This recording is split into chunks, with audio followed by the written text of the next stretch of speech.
Salut à tous, alors mauvaise nouvelle pour la Zoé, la future Zoé, donc en recharge CCS combo, qui apparemment ne serait pas folichonne à niveau vitesse, parce que Automobile Propre là ils ont fait un essai Paris-Bordeaux apparemment en aller-retour, donc eux, entre parenthèses, quand ils font un essai ils font pas semblant, hein, parce que Paris-Bordeaux ils traversent la France carrément, donc ça sera un essai à lire prochainement sur leur site, mais apparemment sur leur recharge, sur les bornes Unity en combo, ils n'ont pas dépassé, enfin, le 41 kW c'est une moyenne, c'est pas un pic. Apparemment, la voiture n'affiche pas la vitesse en temps réel de recharge, ni les bornes d'ailleurs, ce qui est un peu dommage, clairement. Mais voilà, là on a une indication, on a 25 minutes 80%, 189. Alors 25 minutes, je sais pas si c'est le temps passé ou le temps restant du coup.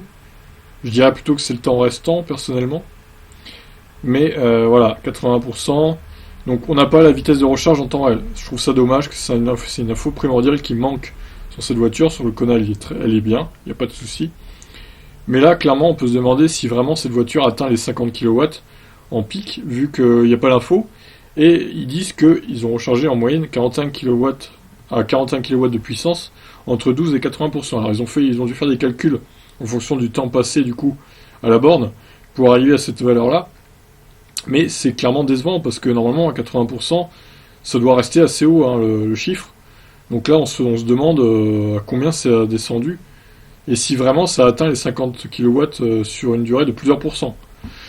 Je trouve ça un peu étonnant pour ma part. Bon, si ça s'avère correct, cette Zoé en tout cas n'est pas très rapide en recharge rapide et c'est quand même un comble. Donc je trouve ça un peu dommage de la part de Renault, surtout de nous faire payer une option de 1000 euros si au final le chiffre des 50 kW n'est même pas atteint en pic quoi.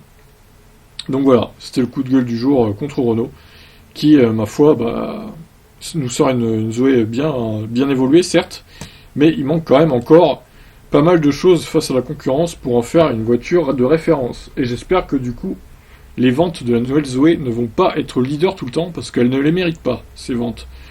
Et je peux vous le dire. Sur ce, voilà, c'était le coup de gueule du jour contre la nouvelle Zoé. Je vous laisse, n'hésitez pas à réagir. Ciao.